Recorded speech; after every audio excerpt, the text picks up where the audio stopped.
Alhamdulillah wassalatu wassalamu ala Rasulillah la nabiyya ba'da wa la haula wa la quwwata illa billah. Puja puji syukur kita panjatkan kepada Allah Subhanahu wa taala yang mana sampai saat ini detik ini Allah masih memberikan kita nikmat sehat panjang umur, nikmat iman dan Islam, juga nikmat menuntut ilmu yang Allah Subhanahu wa taala. Semoga perkumpulan kita ini senantiasa mendapatkan rahmat dari Allah Subhanahu wa taala. Ila hadratin Nabi Mustafa Sayyidina Maulana Muhammadin sallallahu alaihi wasallam wa ala alihi wa sahbihi wa alihi ajma'in. Wa sallallahu ala Muhammad wa sallam Allah bin ala wa ahad wa alihi wa sallam wa rahmatullahi wa barakatuh.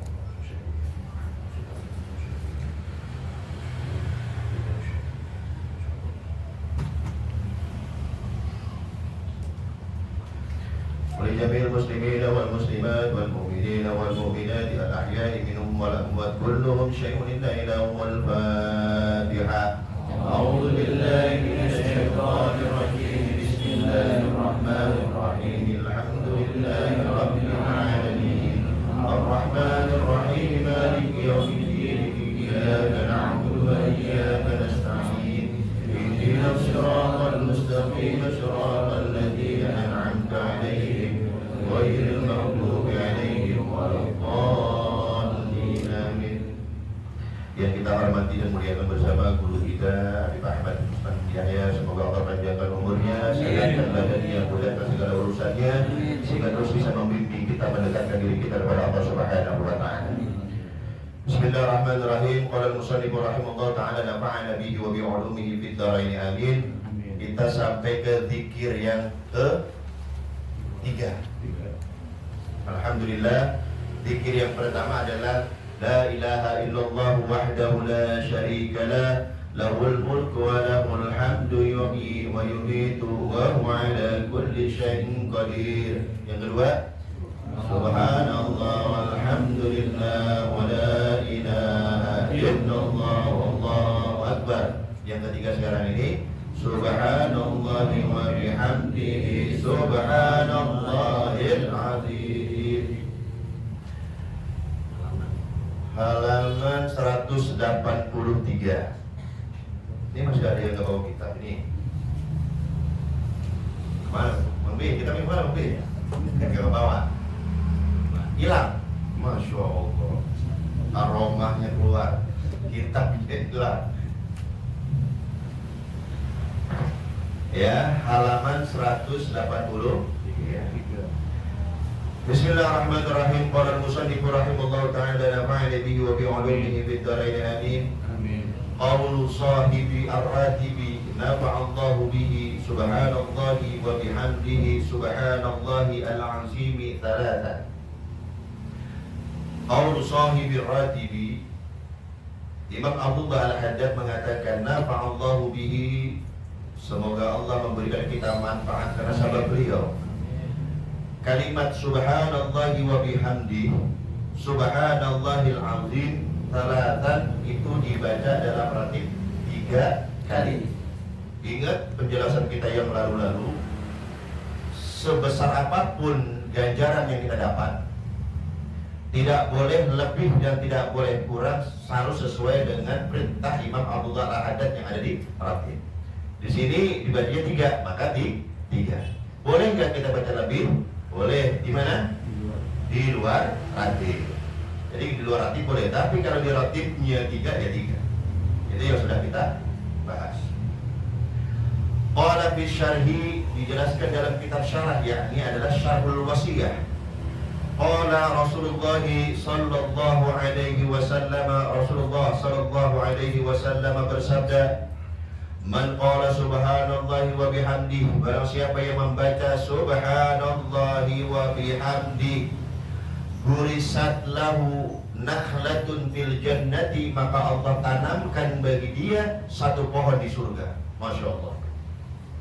Jadi kalau kita membaca kalimat subhanallahi wa bihamdihi, Allah tanamkan bagi kita satu pohon di surga. Ini kayaknya gak ada yang tertarik. Ini satu pohon di mana? Surga. Gak tertarik? Kan udah saya bilang, kalau kita punya pohon di surga, masa iya kita gak nengok pohon kita. Masa kita nggak ngeliat kebun kita di surga? Jadi kita membaca subhanallahi wa bihamdi, Allah tanamkan bagi kita satu pohon di. Mari kita baca bareng-bareng. Subhanallahi wa bihamdihi subhanallahil azim. Enak gak tuh? Inilah kasih sayang Rasulullah sama kita, Pak. Begitu mudahnya bagi kita punya pohon di surga. Ini ada kisah yang berkaitan dengan ini. Dalam sebuah hadis dalam Musnad Imam Ahmad, ada seorang sahabat Rasul namanya Abu Dahdah. Abu Dahdah, siapa? Pernah dengar nggak? Bukan Abu Darda ya.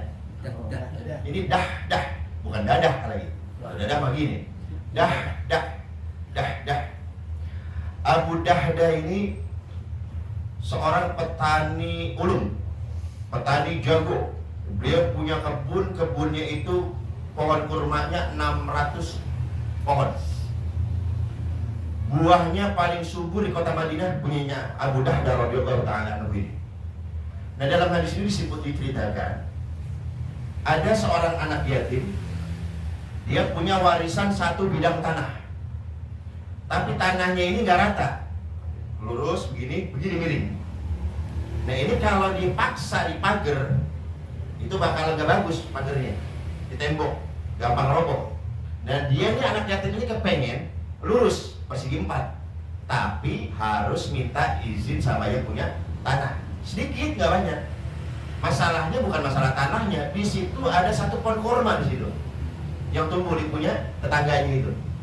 Nah, ini si anak yatim ini bingung. Dia mau cerita ke orang tuanya udah gak ada. Yang ada di otak dia saat itu siapa? Rasulullah. Ngadu sama Rasulullah. Dia datang menemui Rasulullah SAW. Ya Rasulullah, saya begini. Terus mau kamu apa? Barangkali kalau Rasulullah yang minta langsung sama yang punya dikasih. Gitu ya. Pintar nih anaknya sebenarnya, anak yatim ini pintar. Langsung minta tolong sama Rasulullah. Ya Rasulullah itu kalau udah minta, jangankan duit, jangankan harta, jangankan tanah, jangankan pohon. Seandainya Rasulullah minta nyawa, dikasih sama sahabat waktu itu. Dikasih. Kalau seandainya Rasulullah, mati kamu, mati semua, dikasih. Apalagi cuma tanah sama satu pohon kurma.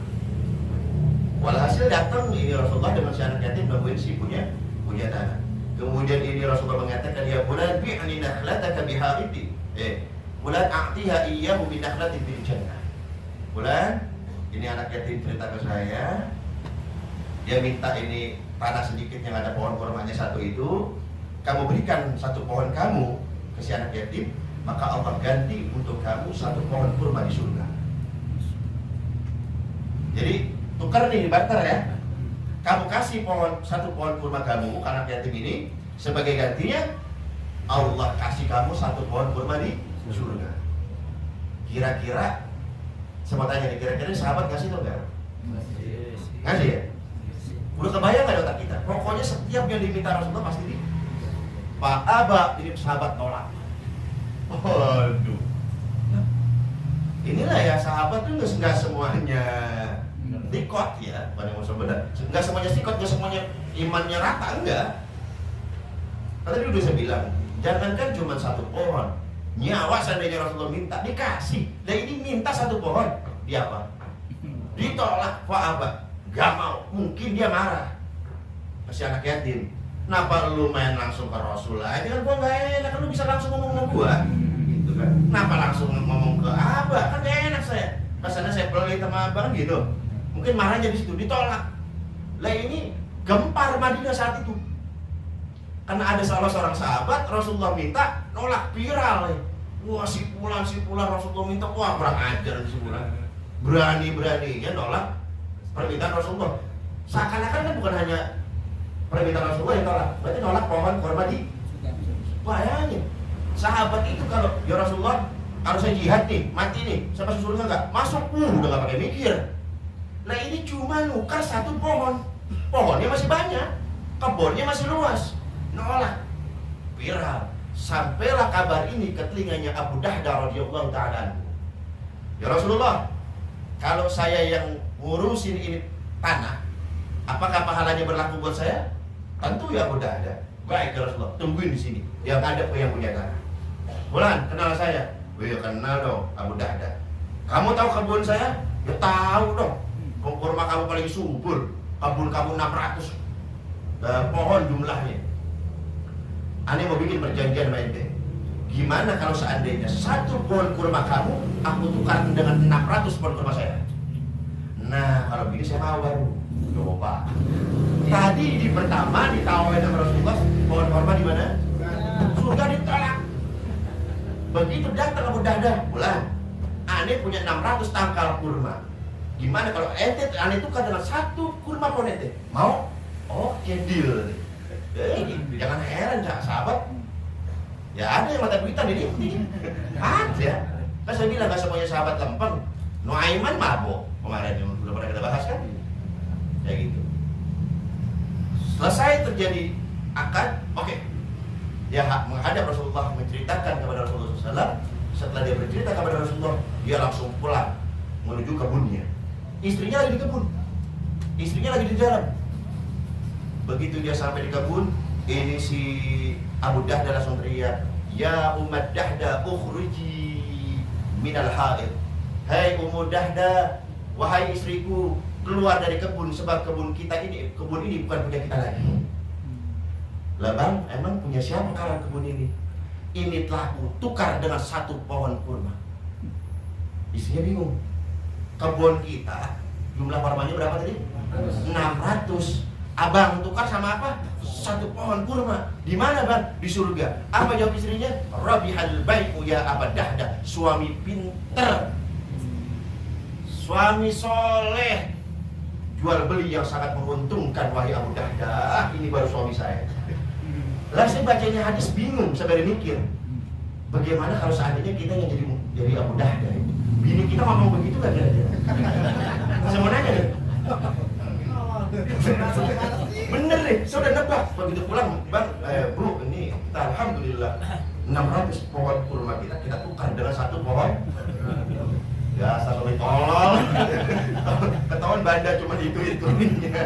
Pakai berani-beraninya ditukar. Ini enggak nih? Masya Allah, ini sahabiyah ya, sahabat wanita-wanita zaman dulu. Rabihal bai'u ya Abu Dahdah. Suami pintar, jual beli yang sangat menguntungkan. Kemudian Rasulullah mengatakan, kam min adkin raha li Abi Dahdah bil jannah. Betapa lebatnya pohon kurma Abu Dahdah nanti di surga. Betapa lebatnya. Jadi diperlihatkan oleh Allah, Rasulullah diperlihatkan pohon kurmanya Abu Dahdah, buahnya banyak. Nah, ini berani nggak begini? Ustadz bawa sepeda, kita pakai motor, nah, kita tes. Ustadz, pedanya saya ambil, motornya buat, ini bukan peda yang peda lipat, kalau peda lipat kalau hal peda lipat ya. Ini peda biasa. Tapi begitu pulang, laporan ke istri, mama berbahagia lah kita. Sebab Allah mengganti kita dengan satu motor di surga. Kira-kira bini kita mau mengambil. Ya Allah, subhanallah. Masya Allah, ini jadi apa ya? Abu Dahdah menebus satu pohon kurma di surga, harus menebusnya dengan 600 pohon kurma di surga. Dengan 600 pohon kurmanya. Kita umatnya Rasulullah, saking sayangnya Rasulullah sama kita, nggak perlu itu. Tahu Rasulullah kita kalau itu minta ampun, tahu. Ini potongan model-model begini, mau keren. Barter aja satu banding satu mikir. Satu buat dulu. Buatnya banyak buat saya soalnya.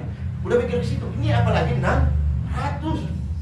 Tahu, makanya tadi hadis dikatakan dalam hadis Tirmidzi. Hadis siapa tadi? Hadis siapa tadi? Rawahnya? Enggak ada ya? Tirmidzi betul. Akhrajahu at-Tirmidzi, hadis riwayat Imam Tirmidzi.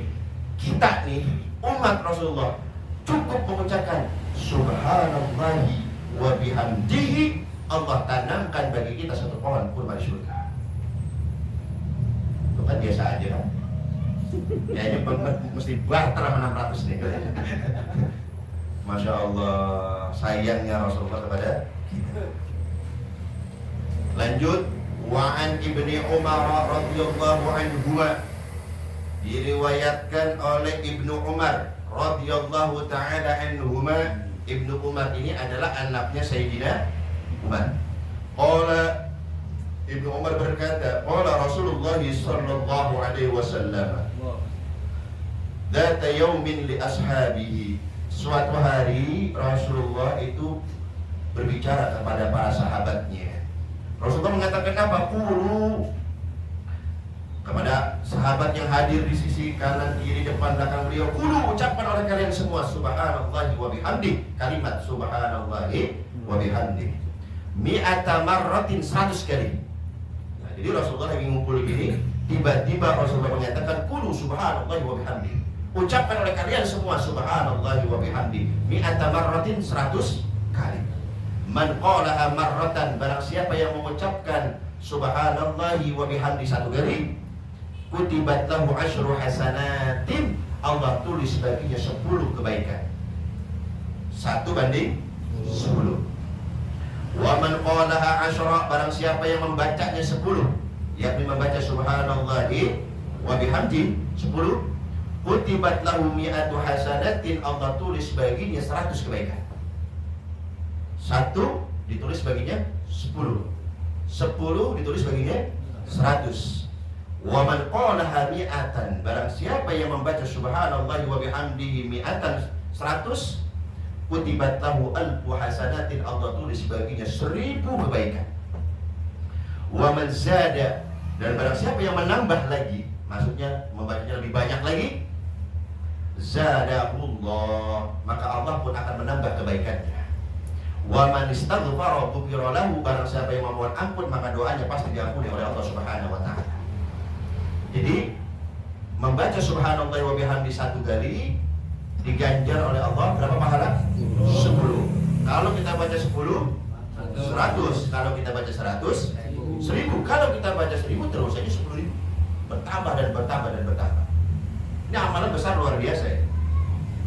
Faham, pahami baik-baik oleh kalian, kata Imam Abdullah Al-Haddad, anna man qalaha talatan, barang siapa yang membacanya 3 kali, ya, seperti yang ada di mana? Ratib, kutibat lahu salatuna hasanatan, maka Allah tulis baginya 30 kebaikan. Kita baca 3 kali ya. Subhanallahi wa bihamdihi, subhanallahil azim, subhanallahi wa bihamdihi, subhanallahil azim, subhanallahi wa bihamdihi, subhanallahil azim. Wa rawa Abu Hurairah radhiyallahu anhu, diriwayatkan oleh Abu Hurairah radhiyallahu anhu, semoga Allah meridhoinya, anna Rasulullah sallallahu alaihi wasallam qala, sesungguhnya Rasulullah sallallahu alaihi wasallam bersabda, kalimatani khafifatani 'alal lisani, kalimatani, 2 kalimat, khafifatani yang sangat ringan, 'alal lisani di lisan, thaqilatani tapi berat, fil mizani di timbangan, habibatani sangat dicintai, ini 2 kalimat, ilar rahman oleh Allah yang maha pengasih, yaitu kalimat subhanallahi wa bihamdihi, subhanallahil azim. Akhrajahu al-Bukhari wa Muslim wa Tirmidzi. Ini hadis diriwayatkan oleh Imam Bukhari dan Imam Muslim dan Imam At-Tirmidzi. Wa hadza akhiru haditsin fi kitab al-Bukhari. Ini adalah hadis terakhir yang ada di dalam kitab Imam Al-Bukhari. 2 kalimat sangat ringan bagi lisan mengucapkannya. Subhanallah wa bihamdihi, subhanallahil azim. Ringan apa berat? Ringan. Ucapan itu subhanallah wa bihamdihi, sangat ringan lisan kita mengucapkan kalimat tersebut. Thaqilatani bil mizan, tapi di timbangan mizan nanti, di timbangan hari kiamat nanti sangat berat hasilnya. Wa habibatani ila rahman, 2 kalimat yang sangat dicintai oleh Allah Subhanahu wa taala. Enggak ada lagi kalimat selain ini. Kalau ini sudah kita dapat, kalau ini sudah kita baca, maka kita saat itu sudah membaca kalimat yang paling unggul. Ya. Jadi jangan nyari kalimat yang lain. Saya berwasiat kepada saudara-saudara jamaah semuanya yang usianya sudah sepuh, yang udah mulai sakit-sakitan, perbanyak membaca doa ini. Nanti di belakangnya ada, saya jelaskan lagi. Ini ada sebuah kisah yang sangat menarik di sini. Ini terjadi di negara Arab. Ada seorang kakek. kakek ini ahlul masjid, sholat berjamaah 5 waktu. Dia udah gak bisa jalan ya. Kalau sholat duduk di kursi. Nah, suatu hari itu sholat asar. Begitu beres sholat asar, ini si kakek tadi turun dari kursinya, dia merangkak ke depan menemui imam. Dia merangkak ke depan menemui imam.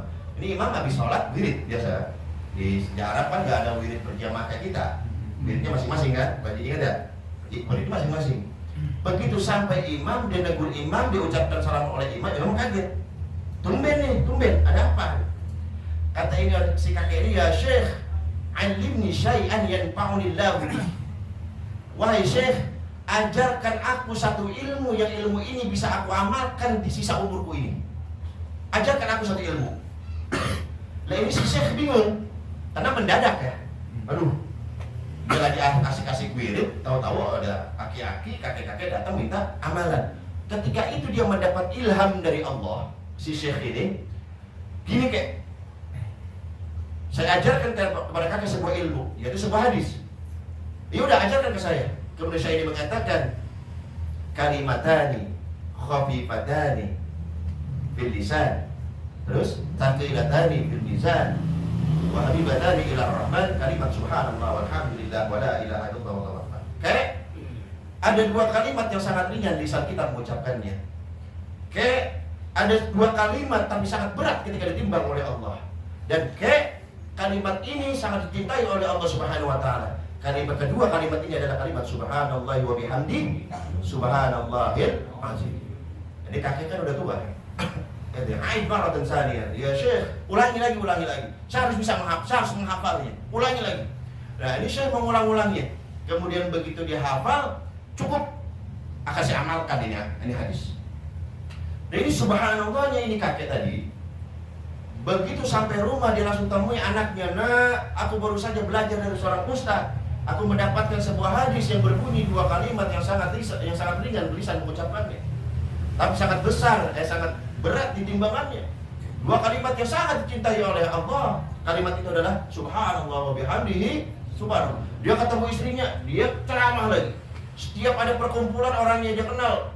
"Ayyuhal ikhwan, hai saudaraku, aku baru saja menuntut ilmu. Aku baru saja dapat hadis bunyinya." 2 kalimat yang sangat ringan di lisan mengucapkannya, 2 kalimat yang sangat berat ketika ditimbang nanti dari kiamat. 2 kalimat yang sangat dicintai oleh Allah, yaitu kalimat apa? Subhanallahi wa bihamdihi subhanallahil azim. Walhasil satu hari ini si kakek tadi terkena jaltah. Jaltah ini adalah penyumbatan pembuluh darah, stroke, koma, nggak sadar. Dibawa oleh keluarganya ke rumah sakit. Ini berminggu-minggu, berhari-hari ini kakek ini koma nih. Nah, satu hari ketika keluarganya si kakek ini sedang kumpul di samping si bapaknya, ya nengok gitu ya. Tiba-tiba nggak ada angin, nggak ada hujan, ini si bapak si kakek tadi membuka mata, sadar, siuman Pak. Langsung dipanggil dokter senyum, kemudian ngambil apa nih kalau ini? Rosot, yang buat kuping. Hah? Teleskop. Bener lah jawabnya. Pokoknya yang buat di kuping tuh diperiksa semuanya, tekanan darahnya normal, semuanya normal, jantungnya normal. Ini si kakek tadi masya Allah, dia lihat anaknya, dilihat istrinya, dilihat keluarganya. Begitu dilihat dokter, si kakek melihat dokter, si dokter melihat si kakek. Ketika ini si kakek melihat dokter, ayuhad dokter, wahai dokter, 2 kalimat yang sangat berat ketika timbang, 2 kalimat yang sangat ringan diucapkan di lisan, 2 kalimat yang sangat dicintai oleh Allah yang Maha Rahman. Kalimat itu adalah subhanallahi wa bihamdi subhanallahil azim. Baca banyak-banyak itu wahai dokter, kalimat subhanallahi wa bihamdi subhanallahil azim. Setelah dia selesai mengucapkan itu, nyawanya dicabut oleh Allah Subhanahu wa taala. Ini pelajaran buat kita. Ilmu itu bukan banyak, ilmu itu bukan, tapi amal. Segala sesuatu amalan yang kita anggap ringan, itu tetap akan berat kalau kita tidak terbiasa mengerjakannya. Tetap. Ini Rasulullah bilang ringan. Bagi siapa ya Rasulullah? Seharusnya kita nanya. Kan Rasulullah tadi bilang 2 kalimat yang sangat bagi siapa ya Rasulullah? Bagi siapa? Bagi orang yang terbiasa membacanya. Nah ini kalimat nggak ada lagi yang lebih unggul dari ini, belum ada lagi. Udah nggak ada lagi. Maka saya berpesan kepada para jamaah yang memang usianya sudah sepuh, sering sakit-sakitan, perbanyak membaca subhanallahi wa bihamdihi subhanallahil azim. Itu masya Allah luar biasa. Makanya Allahumma ya dzal jalali wal ikram amitna ala dinil Islam. Ya dzal jalali wal ikram amitna ala dinil Islam. Ya dzal jalali wal ikram amitna ala dinil Islam. Karena Allah ada pesan, wala tamutunna illa wa antum. Jangan mati dulu kata Allah kalian. Jangan mati dulu sebelum kalian itu muslim, sebelum kalian selamat. Jika kata dulu selamat kan? Selamat ya? Masya Allah. Dokter, perbanyak membaca subhanallah wa bihamdihi subhanallahil azim. Begitu lisan yang mengucapkan azim, nyawanya langsung dicabut oleh Allah Subhanahu wa ta'ala. Itu nikmatnya luar biasa. Qultu, aku berkata, qala fi kitabi, dijelaskan dalam sebuah kitab, yakni Ghayatul Qasad wal Murad.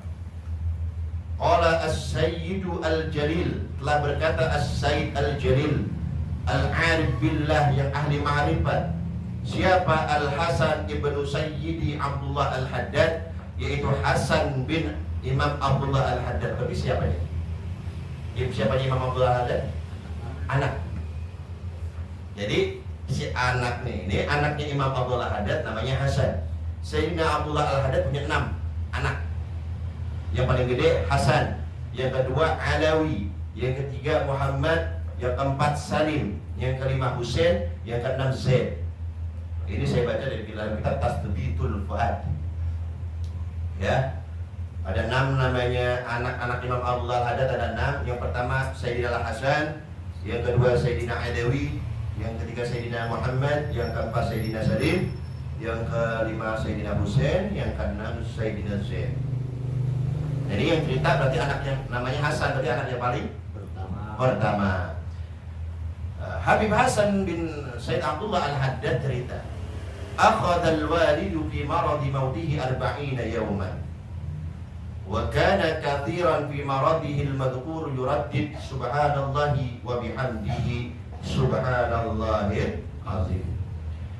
Disebutkan dalam kitab Ghayatul Qasad wal Murad, Imam Al-Jalil Arif Billah, yakni Sayyid Hasan bin Sayyid Abdullah al-Haddad, ini beliau cerita, Imam Abdullah al-Haddad 40 hari menjelang wafat beliau, itu beliau senantiasa bolak-balik mengulang-ulang kalimat subhanallah wa bihamdihi subhanallahil azim, subhanallah wa bihamdihi subhanallahil azim. Siapa yang baca itu? Imam Abdullah al-Haddad sendiri. 40 hari menjelang wafatnya itu beliau membaca banyak-banyak, sering-sering mengulang-ulang membaca subhanallah wa bihamdihi subhanallahil azim. Maka tadi saya pesan, kalau orang tua kita udah sakit-sakitan, kita punya orang tua, punya saudara yang sudah sering sakit-sakit, kita tabarukan. Imam Abdullah al-Haddad sendiri 40 hari menjelang wafatnya itu mengulang-ulang kalimat subhanallah wa bihamdihi subhanallah. Matlab, topik penting, wafatu sahibir ratibi, Imam Abdullah al-Haddad wafat. Tuwfiya sahibur ratib, beliau wafat, nafa'allahu bihi, semoga Allah memberikan manfaat karena sebab beliau. Lisab'in khalat min syahri Dzulqa'dah, yaitu tepat pada tanggal 7 bulan Dzulqa'dah. Imam Abdullah al-Haddad wafat di bulan Dzulqa'dah tanggal 7. Lailatul Tsulatsa'i, yaitu tepatnya malam Selasa, ba'da mudiyatul lail, pertengahan malam. Imam Abdullah al-Haddad meninggal malam Selasa tengah malam tanggal 7 bulan Dzulqa'dah. Tahun berapa itu? Sana isnataini wa thalathina wa mi'ati wa alfin, yaitu tahun 1132 Hijriah. Tahun 1132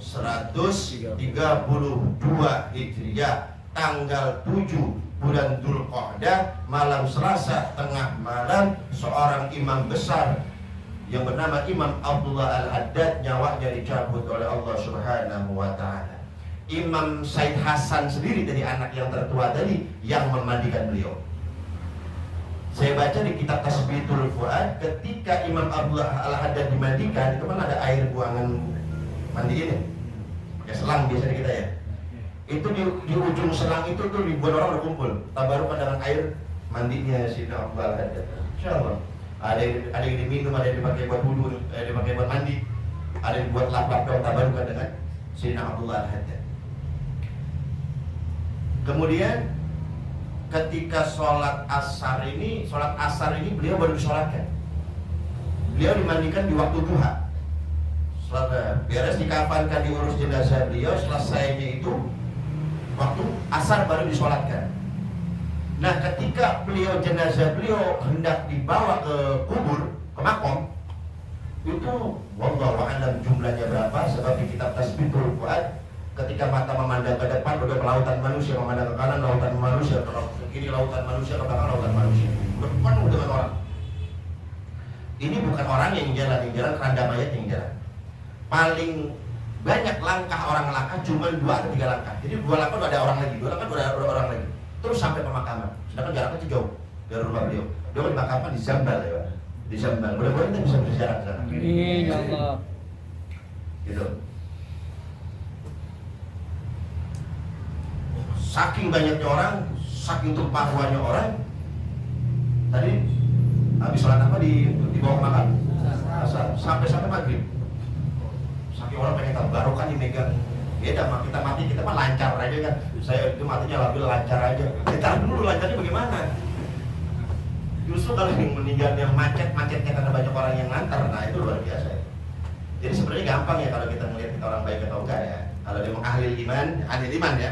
Jangan orang kafir itu si Yoskus mati banyak yang nyelawat, diantar dulu lah.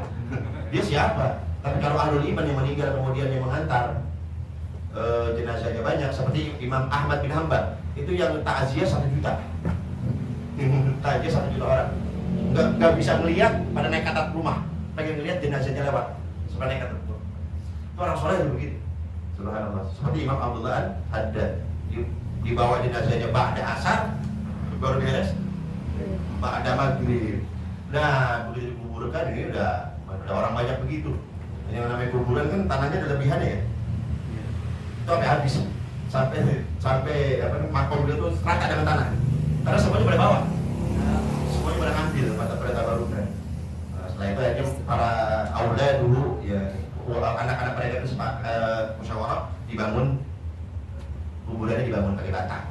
Sampai sekarang Allah kita bisa berdoa. Saya minta kepada Allah mudah-mudahan saya, Abah dan keluarga yang lain semua jemaah bisa berziarah ke Zambal. Orang-orang soleh semua di sana. Gitu. Ya. Ini ilmu nih, ini sejarah nih Imam Abdullah Al-Haddad tahun berapa tadi meninggal? 1130.